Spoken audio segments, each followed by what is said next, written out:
Chegamos ao capítulo 20 do Evangelho de Mateus. Louvado seja o Senhor. Mateus, capítulo 20, versículos 1 e 2 diz: Porque o reino dos céus é semelhante a um dono de casa que saiu de madrugada para assalariar trabalhadores para sua vinha. E tendo ajustado com os trabalhadores a 1 denário por dia, mandou-os para a vinha.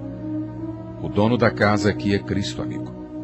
De manhã aqui é às 6 horas da manhã, denotando a parte inicial da era da igreja, quando Cristo veio chamar seus discípulos para o reino. Os trabalhadores são os discípulos e a vinha é o reino.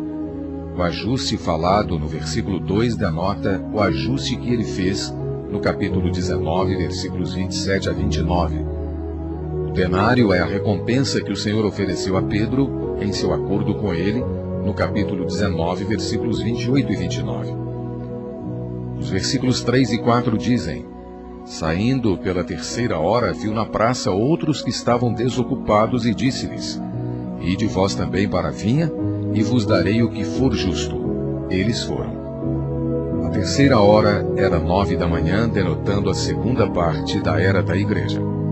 A palavra desocupados indica que todo o que não trabalha no reino dos céus está desocupado no mundo, que é exemplificado pela praça. O versículo 5 diz: Tendo saído outra vez perto da hora 6ª e da 9ª, procedeu da mesma forma. A hora 6ª, meio-dia, denota a metade da era da igreja, e a hora 9ª, 3 horas da tarde, denota a 4ª parte da era da igreja. Os versículos 6 e 7 dizem: E saindo por volta da hora 1/10, encontrou outros que estavam desocupados e perguntou-lhes: Por que estivestes aqui desocupados o dia todo? Responderam-lhe: Porque ninguém nos contratou.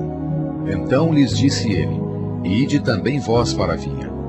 A hora 1/10 era 5 horas da tarde, denotando a 5ª parte da era da igreja.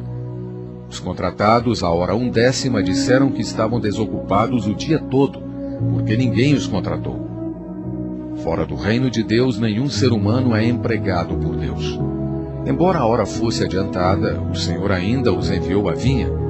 Mesmo próximo do final da era da igreja, o Senhor ainda chama as pessoas para trabalhar em seu reino. Versículo 8 diz: Ao cair da tarde, disse o Senhor da vinha ao seu administrador: Chama os trabalhadores e paga-lhes o salário, começando pelos últimos e indo até aos primeiros. O fato de o Senhor começar pelo último até o primeiro era contra o conceito natural e comercial. Isso mostra que o que é pago ao último trabalhador não é de acordo com seu trabalho, mas conforme a vontade graciosa do Senhor da vinha. Isso aconteceu às 6 horas da tarde, no fim da era da igreja. Os versículos 9 e 10 dizem: Vindos da hora 1/10, recebeu cada um deles 1 denário. Ao chegarem os primeiros, pensaram que receberiam mais.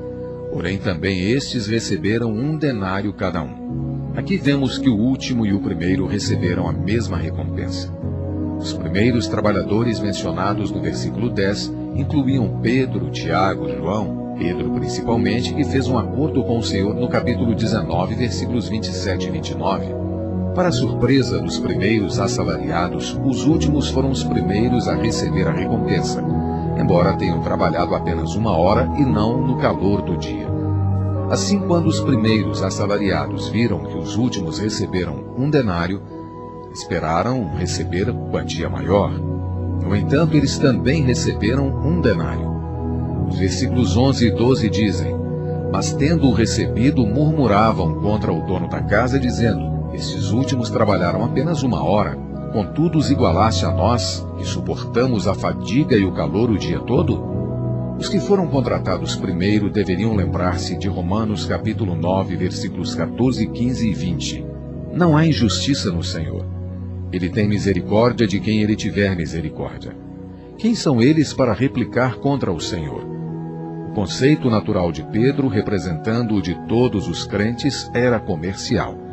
Ele não conhecia a vontade graciosa do Senhor. Assim ele murmurou contra o Senhor quanto à legalidade. O versículo 13 diz: Mas o proprietário respondendo disse a um deles: Amigo, não te faço injustiça? Não combinaste comigo 1 denário? O acordo mencionado neste versículo foi o que o Senhor fez com Pedro, no capítulo 19, versículos 27 e 29. Eu não lhe devo coisa alguma, pois lhe dei o que prometi. No entanto, gostaria de lhe mostrar a minha recompensa, e que ela não é uma questão comercial, mas uma questão de graça. Pedro, você precisa aprender a lição agora. A recompensa é questão da graça conforme meu desejo. Da minha graça, desejo dar aos primeiros assalariados a mesma recompensa que prometi dar a você. O que há de errado nisso? O versículo 14 continua: Toma o que é teu e vai-te, pois quero dar a este último tanto quanto a ti. Essa foi uma enfática resposta do Senhor a Pedro, mostrando que o Senhor lhe deu o que achava que ele merecia. Mas o Senhor tem o direito de dar a mesma coisa ao último trabalhador conforme a sua própria vontade. Não no princípio do trabalho, não no princípio comercial, mas no princípio da graça. Isso quebrou e corrigiu o conceito natural e comercial, principalmente de Pedro.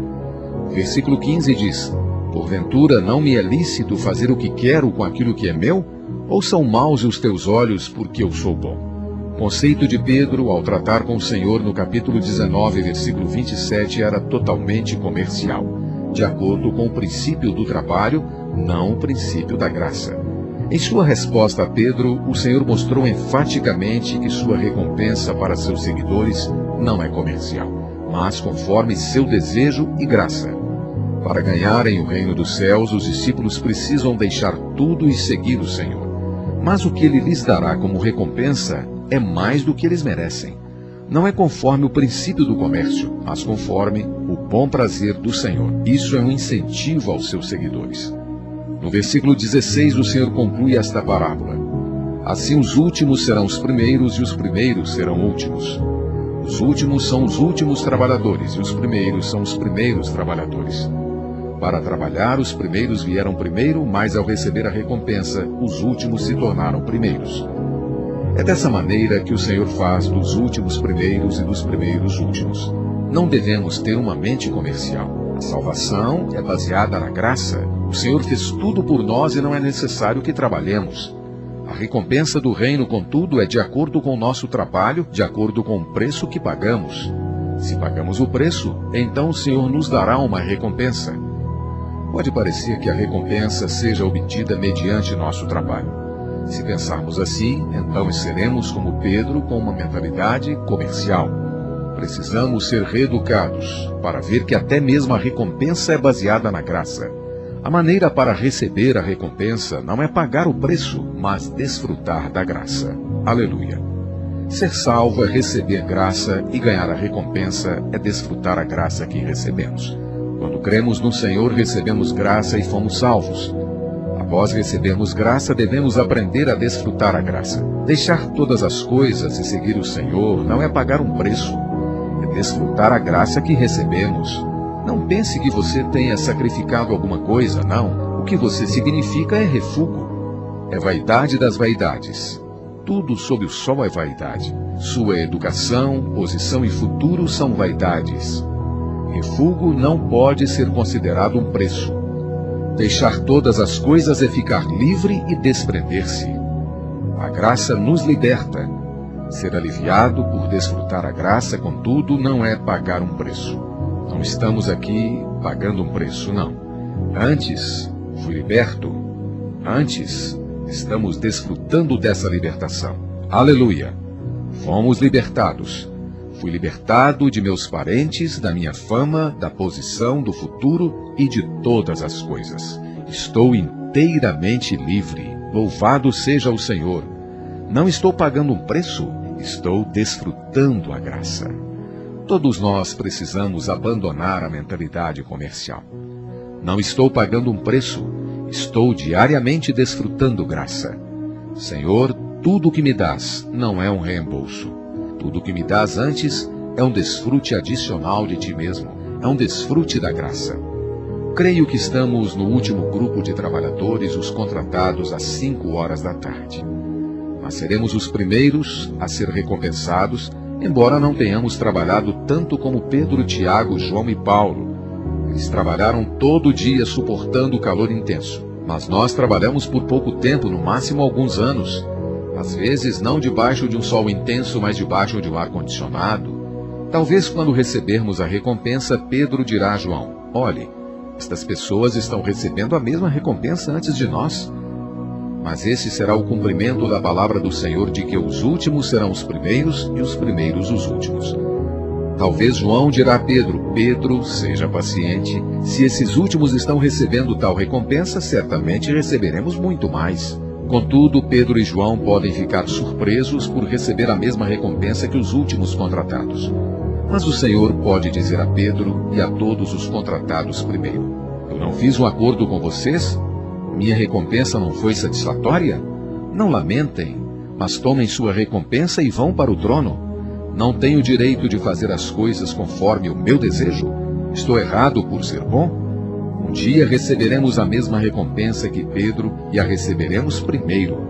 A recompensa de Pedro será 1 denário e a nossa também será 1 denário.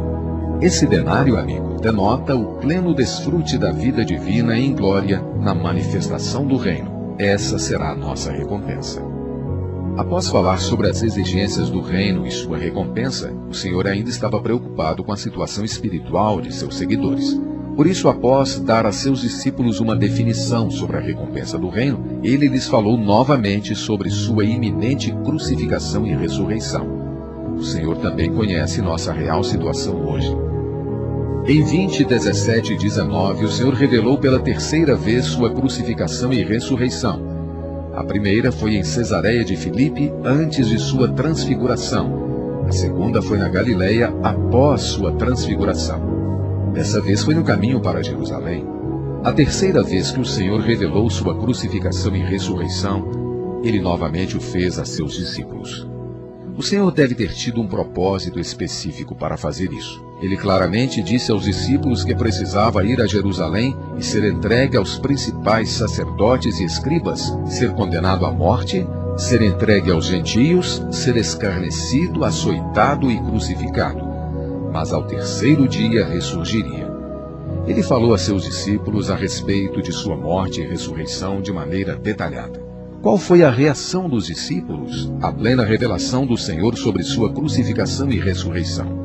Então se chegou a ele a mulher de Zebedeu com seus filhos e, adorando-o, pediu-lhe um favor. Perguntou-lhe: que queres? Ela respondeu: manda que no teu reino estes meus 2 filhos se assentem, um à tua direita e outro à tua esquerda. Imediatamente após o Senhor ter revelado sua morte e ressurreição pela terceira vez, a mãe de Tiago e João veio até ele pedindo que seus 2 filhos pudessem assentar-se à sua direita e à sua esquerda no reino. Apesar de o Senhor ter falado sobre a crucificação e a ressurreição, suas mentes estavam postas no trono. Muitas vezes nós somos exatamente como Tiago e João. Constantemente eles ouviam sobre a crucificação e a ressurreição, mas neles e em sua mãe havia um desejo pelo trono. A mãe de Tiago e João deve ter dito a si mesma: um dia, quando o Senhor for entronizado, meus 2 filhos talvez se sentem, um à sua direita e outro à sua esquerda. Quão glorioso seria isso! Essa foi a sua reação à palavra do Senhor sobre sua morte e ressurreição. Nos versículos 22 e 23, o Senhor replicou: não sabeis o que pedis? Podeis vós beber o cálice que eu estou para beber? Responderam-lhe: podemos. Então lhes disse: bebereis o meu cálice, mas o assentar-me comigo à minha direita e à minha esquerda não me compete concedê-lo. É, porém, para aqueles a quem está preparado por meu Pai. Se quisermos assentar-nos no trono no reino, devemos estar preparados para beber o cálice do sofrimento.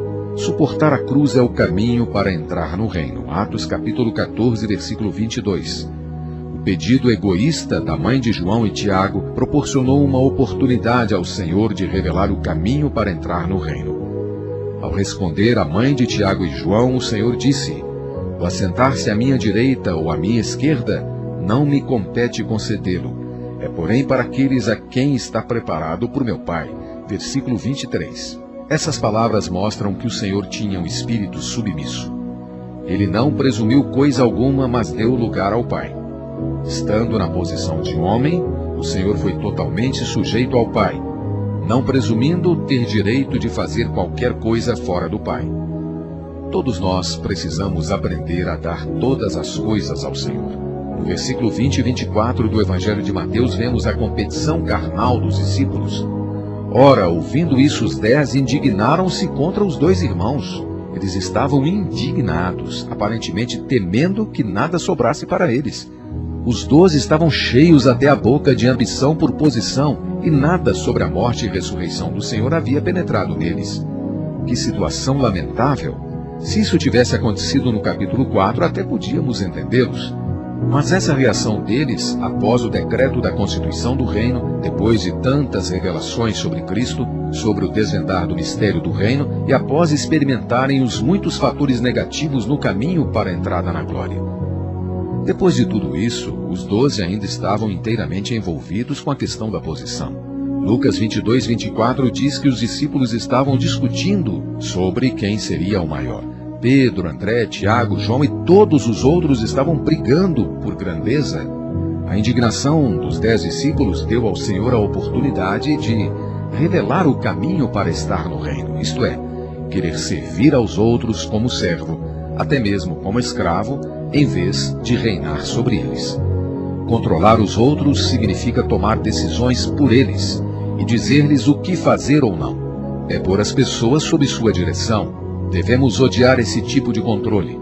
Ninguém deve exercer controle, porque todos estamos debaixo de um só Senhor e temos um só Espírito vivendo em nós e liderando-nos. No entanto, há necessidade de governo. Suponha, por exemplo, que alguém adore um ídolo e diga que tem liberdade para isso. Isto deve ser excluído. Não é fácil ser um presbítero. Em Mateus 23, o Senhor Jesus disse que entre nós não deve haver mestres ou líderes, mas que todos somos irmãos.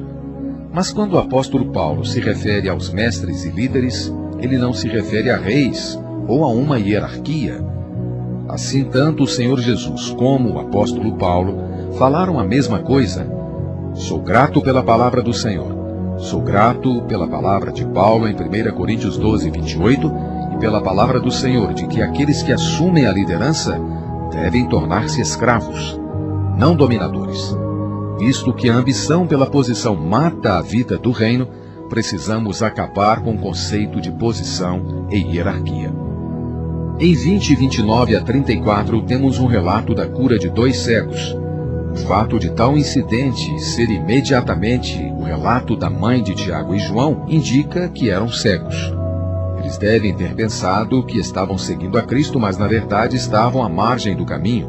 Em vez de terem um entendimento adequado da crucificação e ressurreição do Senhor, ainda estavam buscando uma posição. Por serem cegos, precisavam ser curados. Atos 26, 18 diz: para lhes abrir os olhos e convertê-los das trevas para a luz e da potestade de Satanás para Deus. Ninguém que seja cego está no caminho do reino. Aparentemente, Tiago e João estavam no caminho. Na verdade, eles estavam cegos e à margem do caminho. Seus olhos ainda não tinham sido abertos para ver o caminho da cruz.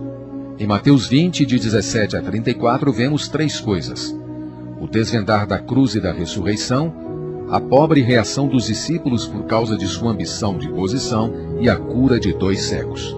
Qualquer um que seja ambicioso é cego. Enquanto formos ambiciosos, estaremos à margem do caminho e precisamos da cura. Assim que os 2 cegos receberam a visão, eles seguiram o Senhor no caminho.